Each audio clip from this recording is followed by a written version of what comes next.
Bonjour, alors maintenant nous avons vu comment nommer, comment identifier des composés ioniques et moléculaires.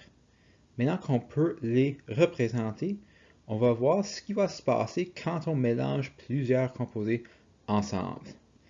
Et dans cette vidéo, nous allons voir en particulier comment les équations chimiques vont représenter des réactions chimiques et comment on peut utiliser ces équations chimiques pour démontrer que la masse est toujours conservée dans une réaction.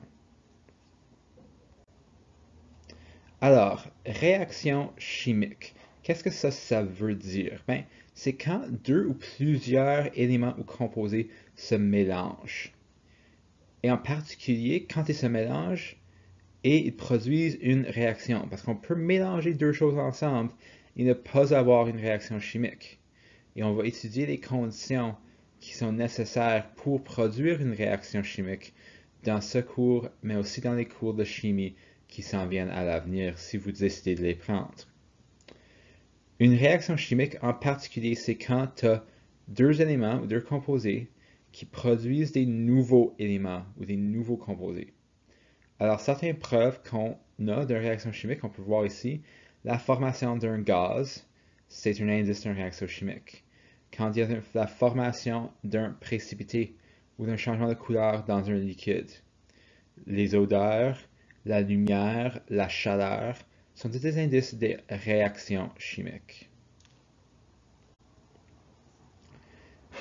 Alors, il y a une loi, un principe très important en chimie, c'est la loi de la conservation de la masse.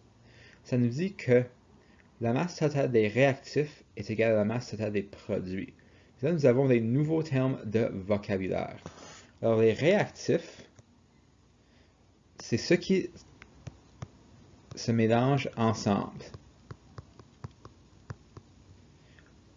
pour former une réaction. Et les réactifs vont devenir des produits. Alors, par exemple, si nous avons le méthane et on le brûle dans la présence de l'oxygène. Tu as deux réactifs, le méthane et l'oxygène, deux composés qui vont se mélanger ensemble. Et dans la présence de la chaleur, ces deux composés vont devenir le dioxyde de carbone et l'eau. On va prendre nos réactifs. Avec nos réactifs, on va créer deux produits complètement nouveaux. Mais la loi de la conservation de la masse nous dit que dans cette réaction chimique, nous ne perdons aucune masse. La masse reste toujours là, parce qu'on ne peut ni détruire ni créer de la masse. Alors, l'équation chimique, je viens de vous la montrer. C'est une représentation des réactions. C'est un peu comme la façon dont nos formules sont des façons plus faciles d'exprimer les noms des composés chimiques. Les équations chimiques, c'est une façon facile de représenter les réactions chimiques. Et la forme standard, je vais vous la montrer, c'est que les réactifs deviennent des produits. Et on utilise une flèche pour indiquer la direction de la réaction, pour indiquer que c'est les réactifs qui s'en vont et qui créent des produits. Dans le cours de 11e année, vous allez voir que nous pouvons avoir des réactions qui vont dans les deux sens. On peut avoir une réaction qui va de réactif à produit, et les produits peuvent retourner aux réactifs pour reformer les réactifs. Mais ça, on va le garder pour la 11e année. Alors, il y a plusieurs différents types d'équations chimiques. L'équation nominative, premièrement, c'est quand on écrit l'équation avec les noms des composés. Par exemple, quand on mélange l'hydrogène et l'oxygène, on obtient l'eau. Ça, c'est une équation nominative qui utilise les noms des composés. Une équation squelette, c'est un niveau un peu plus avancé. On abandonne les noms, parce que les noms, ça prend du temps à écrire, et on utilise des formules chimiques au lieu. Alors, l'hydrogène, par exemple, on peut dire que c'est H2 plus l'oxygène va nous donner le H2O ou l'eau. Ça, c'est une équation squelette, mais cette équation-là n'obéit pas à la loi de la conservation de la masse. Puis on va voir pourquoi dans quelques minutes, mais si vous comptez les atomes, on a 2 atomes d'hydrogène et 2 atomes d'hydrogène. On a le même sur les deux côtés. Mais si on a 2 atomes d'oxygène et juste un atome d'oxygène dans notre molécule d'eau, alors il y a de l'oxygène qui est disparu dans les produits et on ne peut pas avoir ça. Alors on dit que l'équation squelette n'est pas équilibrée.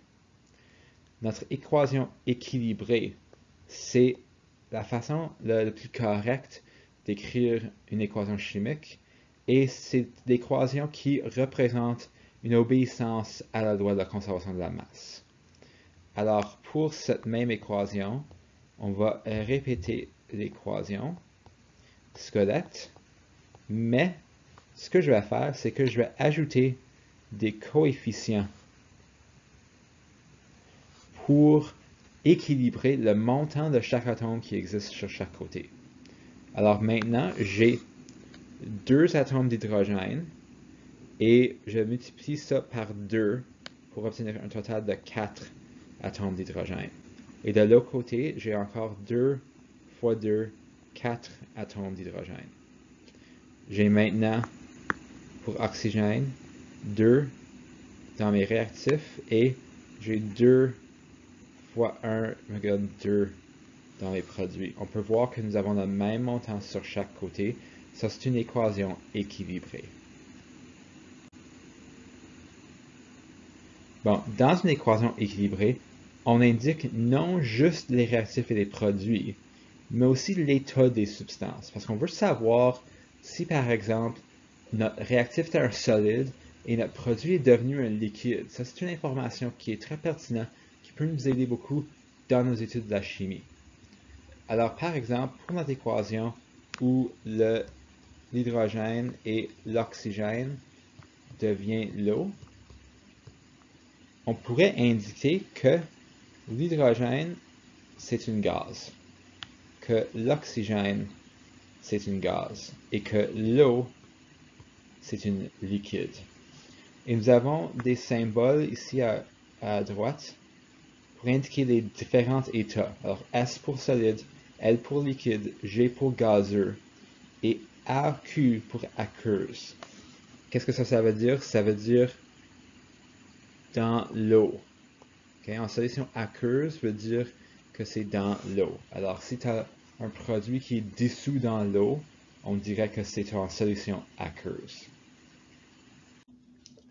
Alors, la grande question qu'on va explorer pour le reste de cette vidéo, c'est comment prendre une équation squelette et la transformer en équation équilibrée. Puis je vais vous donner une méthode qui va fonctionner la majorité du temps, mais c'est pas garanti de toujours fonctionner.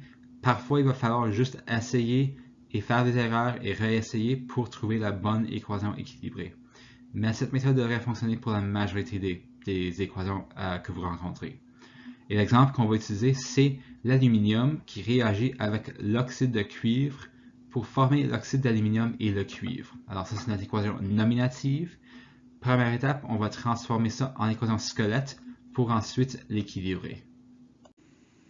Alors, la première étape, c'est de transformer notre équation nominative en équation squelette, parce que c'est beaucoup plus facile de travailler avec les formules chimiques qu'avec les noms. Donc, on va écrire notre équation réactif en premier. Ça nous dit que l'aluminium réagit avec l'oxyde de cuivre 2. Alors, aluminium, c'est assez facile d'écrire. C'est juste l'élément. On va prendre le symbole du tableau périodique. Pour l'oxyde de cuivre 2, il faut utiliser nos règles pour nommer les composés ioniques. C'est un composé ionique. Alors, on a le cuivre 2, alors c'est du cuivre 2+, et l'oxygène qui est 2-. Nous savons donc que on a besoin, si on fait notre produit croisé, nous savons que ça va nous donner Cu2O2 qui peut être réduit à CuO. Et ça nous donne, alors, comme produit, on forme l'oxyde d'aluminium. Alors, je mets l'aluminium en premier, ensuite l'oxygène. L'aluminium, c'est 3+, et l'oxygène, c'est 2-. Encore une fois, on va faire notre croisée, et ça va nous donner Al2O3. Celui-là, on ne peut pas le réduire. Plus le cuivre. Encore une fois, pour des éléments, je vais juste utiliser le symbole du tableau périodique. Alors, si je réécris ça en bas, ça me donne l'aluminium plus l'oxyde de cuivre qui me donne l'oxyde d'aluminium plus le cuivre. J'ai maintenant une équation squelette qui n'est pas équilibrée, mais qui est transformée en symbole avec les formules chimiques. Bon, là, maintenant, je veux compter les atomes qui sont sur chaque côté. Pour faire ça, je vais créer un petit tableau qui a les réactifs et les produits comme colonne. Et dans chaque rangée, je vais mettre un de mes éléments. Alors, j'ai aluminium, j'ai le cuivre et j'ai l'oxygène. Ça, c'est mes 3 éléments qui font partie de ma réaction. Là, je vais compter le nombre de chaque élément sur chaque côté. Alors, du côté des réactifs, j'ai un aluminium. Alors, je vais indiquer ici 1. Du côté des produits, j'ai 2 aluminiums. Donc, je vais écrire 2 là. Cuivre, j'en ai un côté réactif et un côté produit. Oxygène, j'ai un côté réactif et 3 côtés produits. Alors, on peut voir ici que notre équation n'est pas équilibrée. Il est possible que votre équation squelette soit déjà équilibrée. Si c'est le cas, tu aurais le même nombre pour chaque élément dans les colonnes de réactifs et de produits. Mais ici, on a des différences. On a 1 et 2 qui ne sont pas égales et on a 1 et 3 qui ne sont pas égales. Alors, il faut passer à la prochaine étape. Nous savons maintenant qu'il y a un déséquilibre. Qu'est-ce qu'on fait en prochain? Bien, on va ajouter les coefficients dans la réaction, dans l'équation, pour équilibrer les atomes sur chaque côté.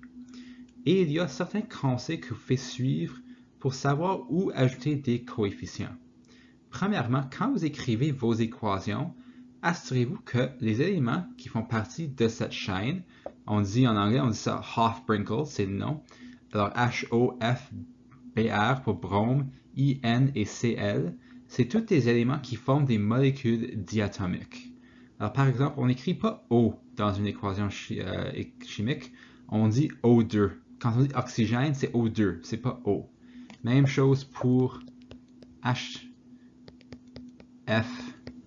pour brome, I pour l'azote et le chlore, c'est tous des éléments qui sont en paire dans la nature. Deuxièmement, commence avec les composés. Si tu vois juste par exemple O2, laisse O2 pour la fin, laisse-le pour plus tard. Commence avec les choses qui sont dans les composés comme l'eau ou le CO2, parce que les éléments sont